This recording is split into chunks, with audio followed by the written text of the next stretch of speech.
আপনার মেয়েকে কিনতে আসছি আমি।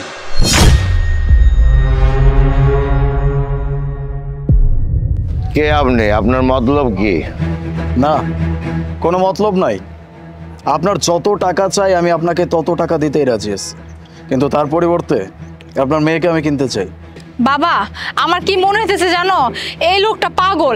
একটা পাগল লোকে শিখে উল্টাপাল্টা কথা কইতেছে। তুমি এক কাম করো, এটা হিন্দা বিদায় করো। না, আমি পাগল হইনি। এক মিনিট।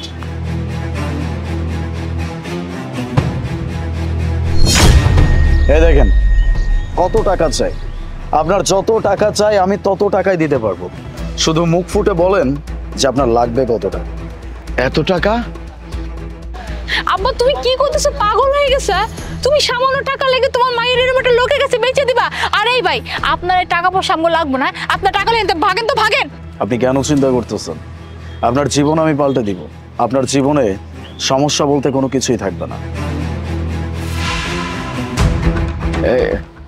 মা শোন, এই টাকাটা আমরা পাইলে তোর আমার জীবন পাল্টাই যাবে। আর তুই এই সাহেবের সাথে গেলে তুই অনেক সুখী হবি মা। তোর শখ আহ্লাদ সব পূরণ হবে। তুই সারা জীবন সুখে থাকতে পারবি মা।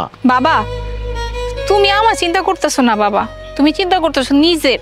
মানে টাকাগুলো যদি তুমি পাও তাহলে তোমার জীবন পরিবর্তন হয়ে যাবো। ওই যে সারা জীবন বইয়ে খাইতে পারবা, কোনো কাম করার লাগবো না, কিছু করার লাগবো না। আর মদের কথা তো বাদই দিলাম, সারা দিন রাত 24 ঘন্টা মদ খেতে পারবা, কারণ তোমার কাছে তো অনেক টাকা। কিন্তু বাবা বিশ্বাস করো, আমার এসব টাকা পয়সা লাগবে না। আমি এরকম জীবন চাই না। আমি তোমার লাগে থাকতে চাই।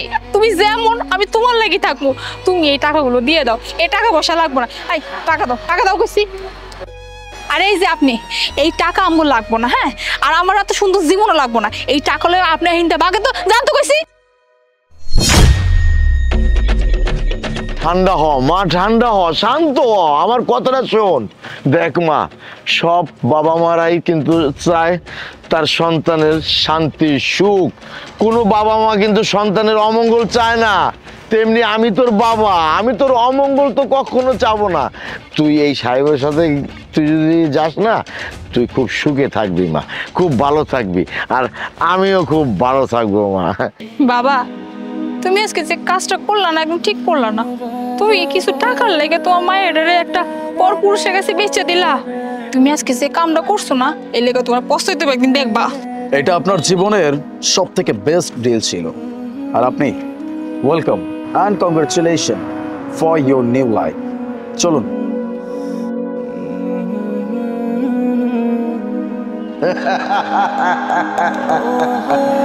মাল খাবো মা, তুই যা, আর আমি এই টাকা দিয়ে মাল খাবো।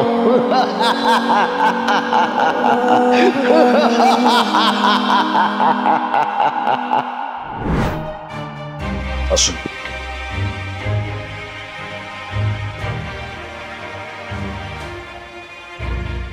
এই হচ্ছে আমার বাড়ি, আর ওই যে ওই দিকটাতে আপনার রুম।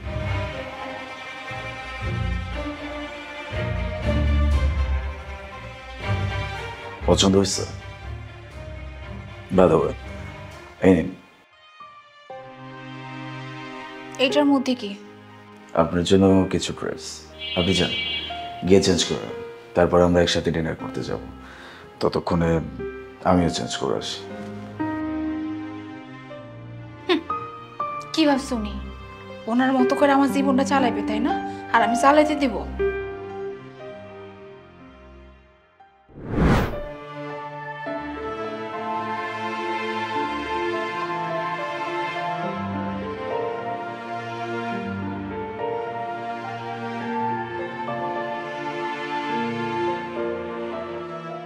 ওয়াও, অনেক সুন্দর লাগতেছে আপনাকে। আচ্ছা, আপনি আমার জন্য এসব কেন করতেছেন? কারণ আমি আপনাকে অনেক পছন্দ করি। বলতে গেলে আপনাকে অনেক ভালোবাসি আমি। মানে আপনি আমাকে পছন্দ করেন, ভালোবাসেন? আমি তো কিছুই বুঝলাম না। না আপনি আমাকে চিনেন, না আমি আপনাকে চিনি। হ্যাঁ, আপনি আমাকে নাই চিনতে পারেন, তবে আমি আপনাকে খুব ভালো করে চিনি। বেসিক্যালি আপনারা যেখানে কাজ করেন, আই মিন আপনি আর আপনার বাবা, তার অপোজিটে যে অফিসটা আছে এটা আমার অফিস থেকে আমি প্রতিদিনই আপনাকে দেখতাম। বলতে গেলে তখন থেকে আপনাকে আমি অনেক পছন্দ করি। আপনি আমার জন্য এগুলো কেন করতেছেন? অ্যাকচুয়ালি আমার খুব খারাপ লাগতো। আমি যখন অফিস থেকে দেখতাম যে আপনার বাবা কোনো কাজকর্ম করতেছে না, মদ খেয়ে মাতাল হয়ে পড়ে থাকতেছে, আপনি আপনার বাবার জন্য এত কিছু করতেছেন, আপনি নিজে পরিশ্রম করতেছেন, আপনার বাবাকে কিছু করতে দিচ্ছেন না। কিন্তু এমতো অবস্থায় আপনি যখন কাজ করতেন তখন রাস্তার আশেপাশের লোকজন, ছেলে পেলে আপনার দিকে খুব কুদৃষ্টি দিত, যেটা আমি খুব ভালো করে বুঝতে পারতাম। অ্যাকচুয়ালি আমার এই ব্যাপারটাই ভালো লাগতো না যে কেউ আপনার দিকে বাজে নজর দিই। তাই আমি ভাবলাম যে আপনার বাবার কাছ থেকে আপনাকে নিয়ে আসাটাই উত্তম। আপনার ভালো একটা জীবন দরকার, যেটা হয়তো আমি দিতে পারবো। ওই যে বললাম আপনাকে ভালোবাসি, আপনাকে অনেক পছন্দ করি, সেই জায়গা থেকে আমি চাইনি যে আপনার সাথে কোনো খারাপ কিছু হোক। হ্যাঁ ঠিক আছে, কিন্তু আমি কেন? মানে আপনি তো চাইলে আরো ভালো কাউকে পেতেন, তাই না? মানে আরো ভালো কেউ যে কিনা আপনার যোগ্য। আপনি আমাকে কেন পছন্দ করলেন আপনার লাইফ পার্টনার হিসেবে? হ্যাঁ, হয়তো পেতাম, তবে আমার কাছে মনে হচ্ছে যে আপনি আমার জন্য পারফেক্ট। কারণ যেই মেয়ে তার মাতাল একজন বাবার জন্য কাজে এত এফোর্ট দিতে পারে, সেই মেয়েটা তাকে ভালোবাসার মতো একজন মানুষকে পেলে তার জন্য কি করতে পারে। That's it. আমি বিশ্বাস করি আপনি আমার বিশ্বাস কখনোই নষ্ট করবেন না, আপনি আমার ভরসা ঠিক রাখবেন। আমি যদি আপনাকে ভালোবাসতে পারি, আপনাকে কেয়ার করতে পারি, তাহলে আপনি আমাকে তার দ্বিগুণ করে ফিরিয়ে দেবেন। আপনি কি রাজি? আমি আপনাকে বিয়ে করতে চাই, তবে সেটা আপনার ইচ্ছায়, অনিচ্ছায় না। আপনি যদি রাজি না থাকেন তাহলে আমি আপনাকে ফোর্স করব না। রাজি না হওয়া ছাড়া তো আমার কাছে আর কোনো উপায় নেই।